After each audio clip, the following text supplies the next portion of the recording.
Welcome to the Bold Money Revolution podcast. This is your source for straight talking, no fluff, business and high performance conversations that add real depth and value to the way bold leaders live, work, and thrive. I'm your host, Tara Newman.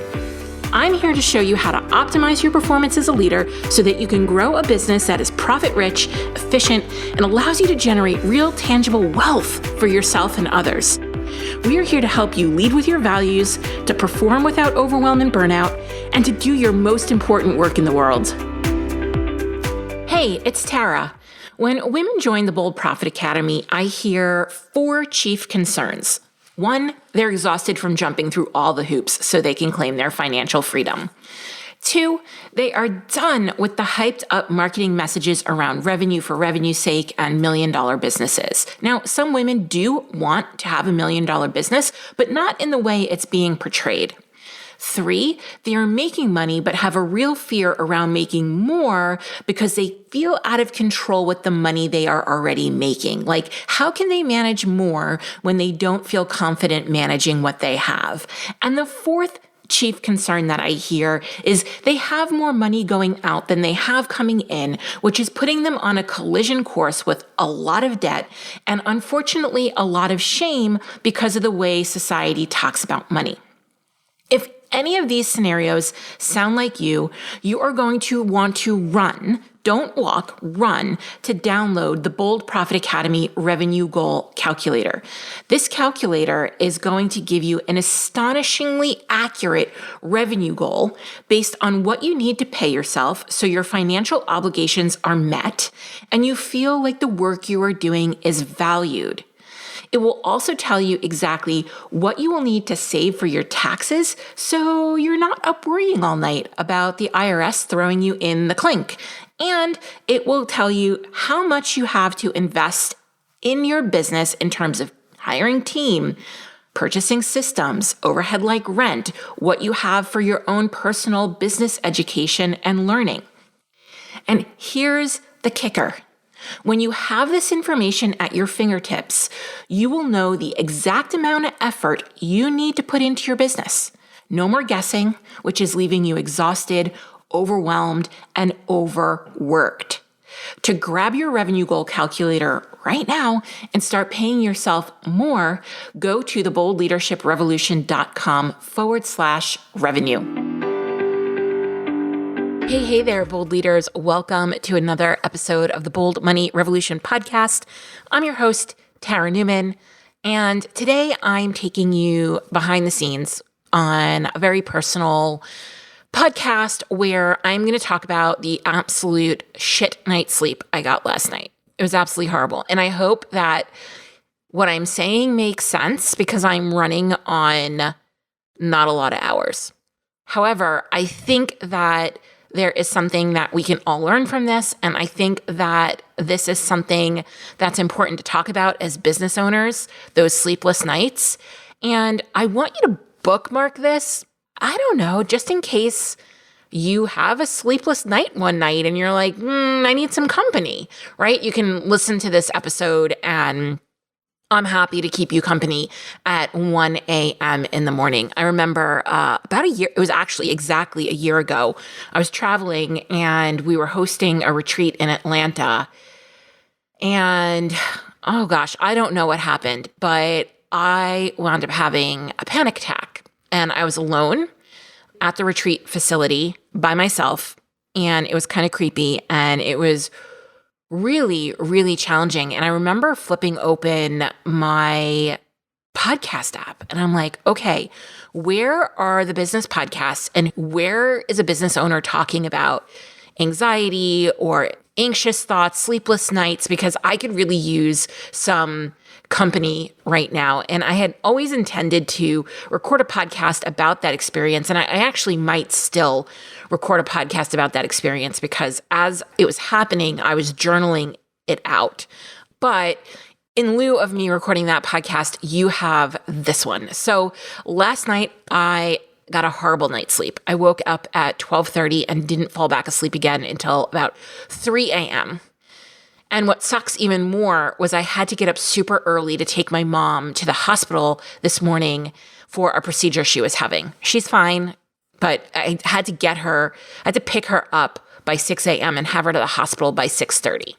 And whenever I get a terrible night's sleep, I actually think maybe some of this was me worrying about being able to get up, like worrying that the alarm wasn't going to go off or something like that. Because normally as a business owner, sure, I get up every morning around 6 a.m., not a big deal. But if I don't actually get up at 6 a.m., nothing bad happens, right? That's like the privilege that comes with business ownership. And so I think I was a little anxious about making sure I got up and that my alarm went off properly and all those things. However, whenever I get a terrible night's sleep, I always get curious as to what was happening. Did I go rogue and have an afternoon cup of coffee? Am I around my cycle? Did I eat something that didn't agree with me? Did I maybe have an afternoon workout that I pushed a little too hard and it kind of really revved up my adrenals? However, in this case, none of those things were true. But here's what was true. I had a meeting during the day with my CFO. It was all great news. As a matter of fact, he acknowledged that I run one of the most financially efficient businesses that he works with. And that made me feel like a boss, especially because this is what I'm here to teach all of you to do. So I felt great. It was a great meeting. There was zero bad news happening, except I chose to focus on two other pieces of information. So what I've done is I've bypassed the great things that happened in this meeting, and instead I chose to focus on two other things. And the things that I chose to focus on were that last year I didn't see the growth I expected. And while my January 2021 cash received was exactly what I thought it was, I expected to see a greater difference between January 2020 to January 2021. Again, no bad news.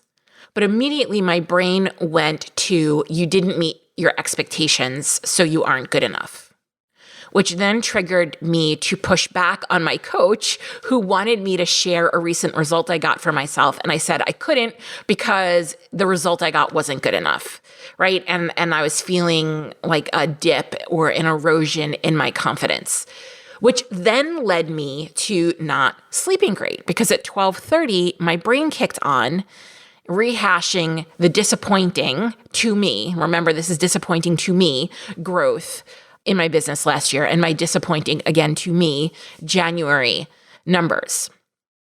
It's all relative, right? It was disappointing to me. I finally fell asleep, but when I woke up at the extra early crack of dawn to take my mom to the hospital, again, she's fine, I felt beat up. Like I was just wiped out. I was exhausted. And since I know I can't possibly be the only one who has ever been up at night because they were rehashing some business results and feeling disappointed, I want to step you through some of the choices I made over the next few hours. And I'm really thinking about like how your results are a sum of the choices you make. So choice number one, I acknowledged myself. It sucks being up all night and then to face a day where I had family responsibilities and work responsibilities, especially when I just wanted to pull the covers back over my head and go to bed. But I acknowledged myself. I was like, hey, you're tired. This sucks. Sorry. It is what it is. Choice number two, I have a tendency to get in a story loop around being tired. It's actually one of my biggest fears. Now, please tell me I'm not the only one who is afraid of being tired.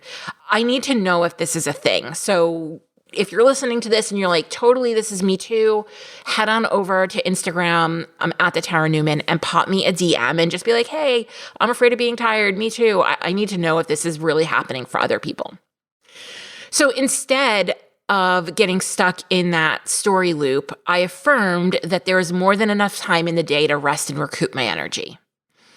So I made a choice to intentionally think and believe something differently, intentionally affirm something other than what my brain was telling me.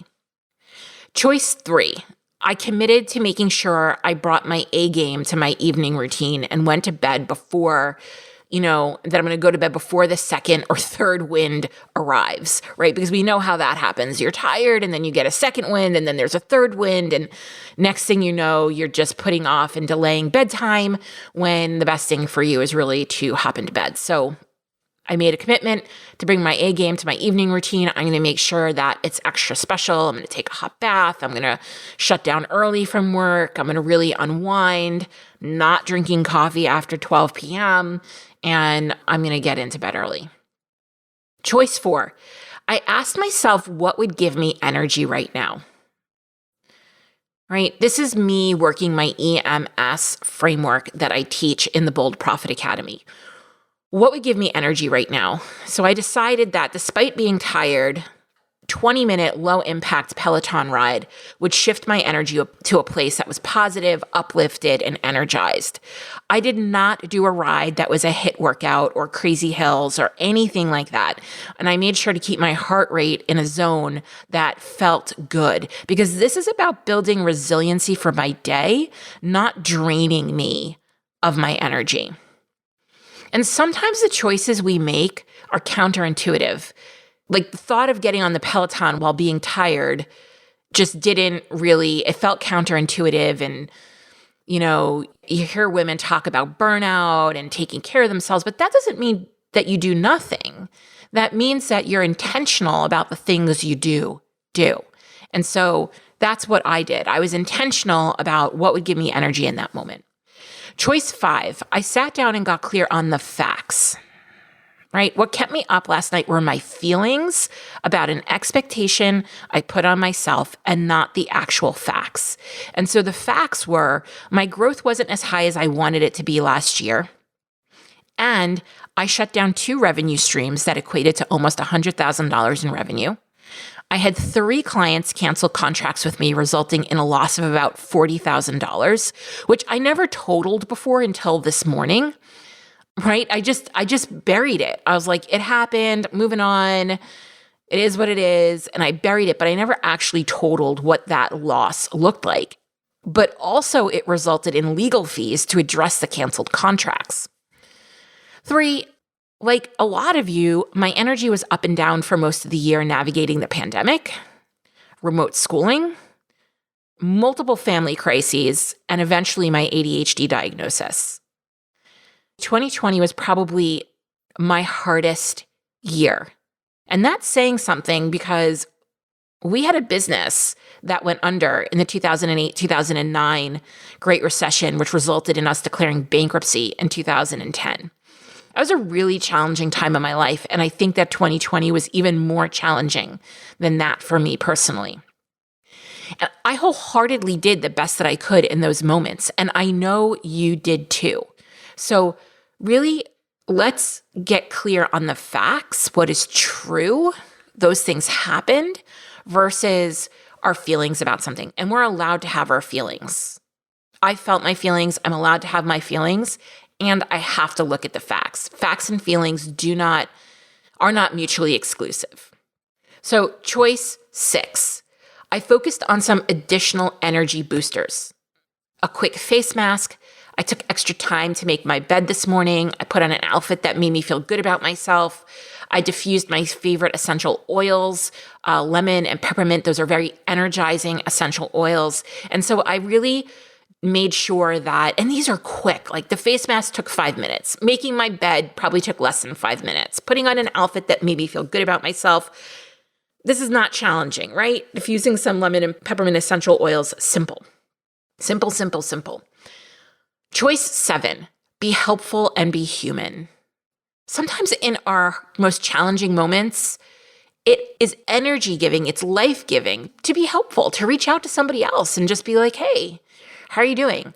Or I see you, or I appreciate you, right? Acknowledging somebody else. So I decided that as I was processing through my morning, it was actually 8:15 when I was writing this, that it would be good for me to share this experience with you because some of you need to hear what I'm saying.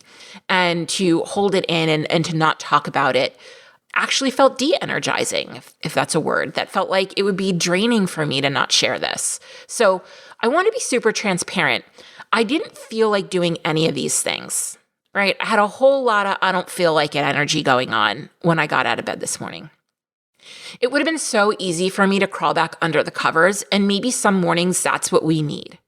But in the end, I'm happy that I was able to gently, so I want you to hear this, gently encourage myself to move forward in a way that was compassionate and consistent with my goals.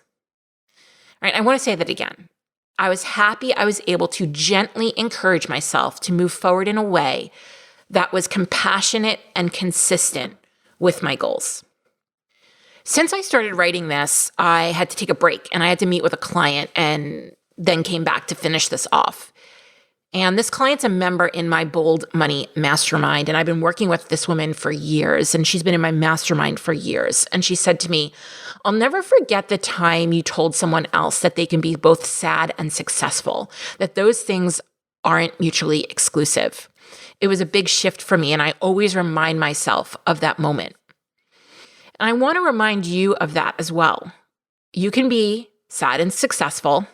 You don't have to be trapped in all or nothing thinking. You can have feelings and observe the facts. You can be tired and take steps toward your goal each day. You can have a rocky start to the day and make a choice to move past it. You can have moments of self-doubt and shift your energy into a greater place of confidence. So I think if you're listening to this and you're thinking, what are my takeaways? I just wanted to wrap some of these takeaways up for you in a nice little box, tie a little bow on it, and send you off into your day. The critical things that help me perform at my highest level are often the smallest things. Incremental, tiny choices that compound through the days, weeks, and months. I do what I can. I rarely push myself or come from a place of pushing or striving energy. I know so many people talk about balance being bullshit, and I'm here for a very nuanced conversation around balance. But for me, it's critical that I maintain some equanimity in my life, that I find balance, that I'm not in a place of all or nothing, because it is incredibly easy for me to be in a place of all or nothing thinking. I know this isn't always what you see represented in high performance spaces or conversations, but this is the truth. The way I think about high performance is it's the most loving thing I can do for myself. Being a high performer for me is the greatest act of self-care. I hope you resonated with this episode. I hope that you have some key takeaways of your own. Thank you for taking the time to listen. I appreciate you and I believe in you. And remember, your results are the sum of individual, tiny, incremental choices that you make through the day, your week, the month, and the year. These tiny steps, mixed with well-timed leaps, will get you exactly where you need to go. Hey, Bold Leader. I'm so excited to announce that we are accepting applications for the Bold Profit Academy, formerly known as the Brave Society. And we can't wait to have you join us just in time for our Q2 curriculum. Starting in March, we are focused on nailing your offers and your offer stack so you can stand out in the marketplace and, quite frankly, not hustle so dang hard for your revenue. One of the biggest problems I see among small business owners is the creation of cookie cutter offers that don't truly add value to your business because you don't fully understand your own value. And that leads to a tremendous amount of overworking and under-earning.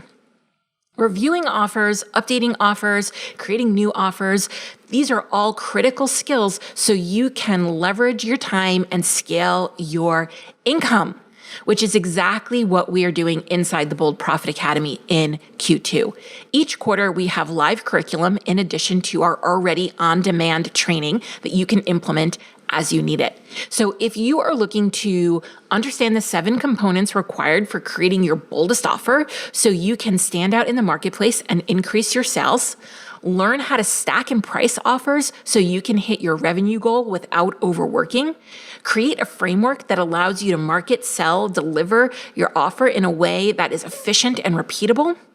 Learn how to qualify leads so you know just who is the right fit for your offer and when they are ready to buy, as well as create a simple communication strategy to educate your leads on your offer so it speeds up the buying process. Then you are going to want to head over to theboldleadershiprevolution.com/academy and join us today. If you found this podcast valuable, help us develop more bold leaders in the world by sharing this episode with your friends, colleagues, and other bold leaders. Also, if you haven't done so already, please leave a review. I consider reviews like podcast currency, and it's the one thing you can do to help us out here at the Bold Leadership Revolution HQ. We would be so grateful for it. Special thanks goes to Stacey Harris from Uncommonly More, who is the producer and editor of this podcast. Go check them out for all your digital marketing and content creation needs. Be sure to tune into the next episode to help you embrace your ambition and leave the grind behind.